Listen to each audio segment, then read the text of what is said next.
So I had a subscriber, he wanted to see me put oil in the system. So here's Extend dyes right here.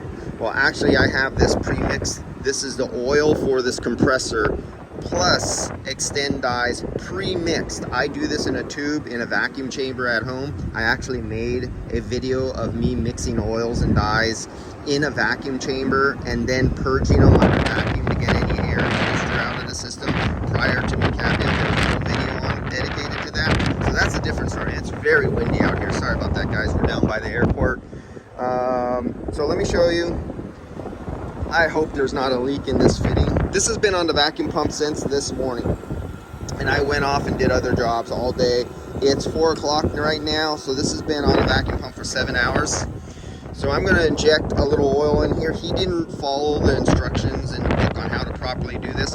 The manufacturer says they only have 3 ounces of oil in this system. This has 2 evaporators. It takes 11 ounces. That means we need 8 more ounces.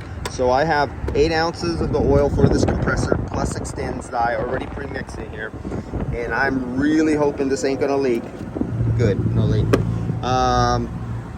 Let me put on my other glove. Sorry about that. Hold on 1 minute while I put the phone down. So, that up. Now I'm gonna do this one-handed. So let's see if this, and this is a bad situation because I have, this is kind of interfering in a way, but this is a smaller diameter one. So this goes on there, and then this squirts in like this, see this? So this one here, there's, you see those graduated, well I don't have it now, I don't have it turned so you guys can read it. It tells you how many grams or how many milliliters or how many ounces you put in. So this tells me what I want to put in, and so I want to put in about, on this system, I'm going to put about 3 ounces on this side of this. Yeah, that's my nylog. I'm going to put about 3 ounces on the high side because I want it to go and get injected. The whole system is dry. There is no oil. And the technician should have read the books. And I wanted them to put about 3 or 4 ounces in the evaporator and accumulator. So when it starts up and mixes with refrigerant, it could have a constant flow back. But he didn't do that. And so I'm putting there, that's enough for the compressor. Then I'll have to spin it, take it off. This is gonna be a mess now. I'm gonna get dye on his compressor. It's gonna look like a leak from the case. I'm gonna have to clean that off with some water-based salt, not solvent, because I don't want solvent to get in these cracks and get to the seal and start eating away at the seal. So that's how that goes. I just injected 5 ounces of dye in there right now, and I'm going to have to go through the spinning and everything like that because now we have dye sitting right there. And this is not a variable displacement compressor. It's a fixed speed compressor. So I don't have to worry about that. I can actually spin this and the pistons are actually moving.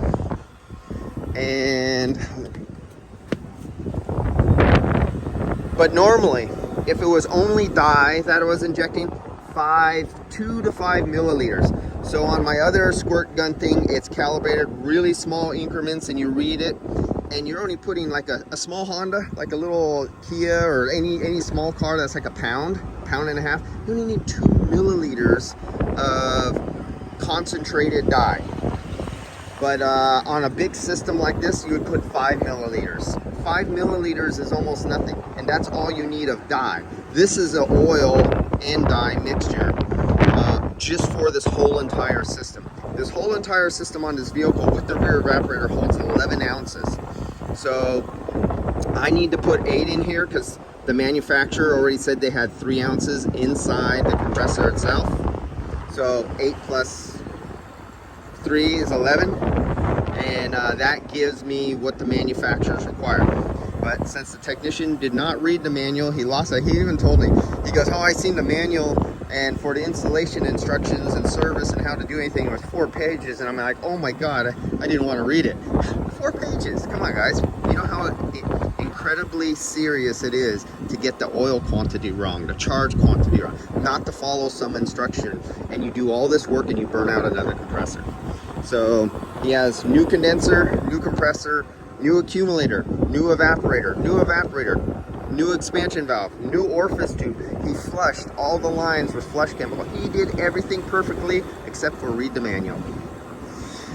And so that's why, you know, I'm doing this.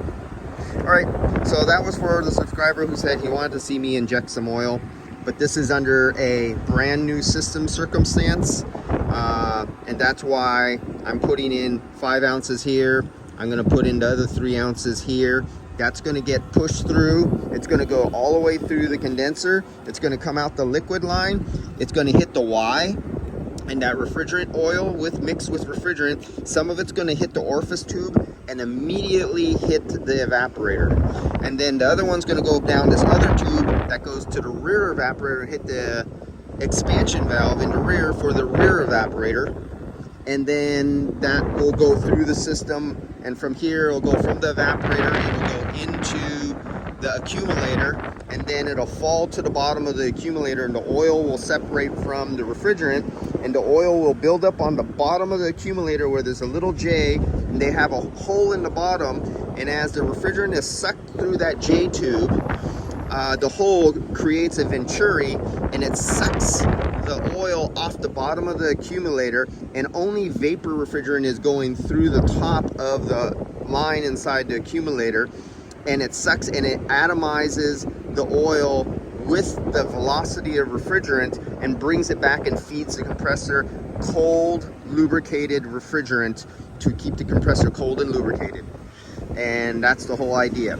Always keep your compressor cold and always keep it lubricated. All right, see you guys.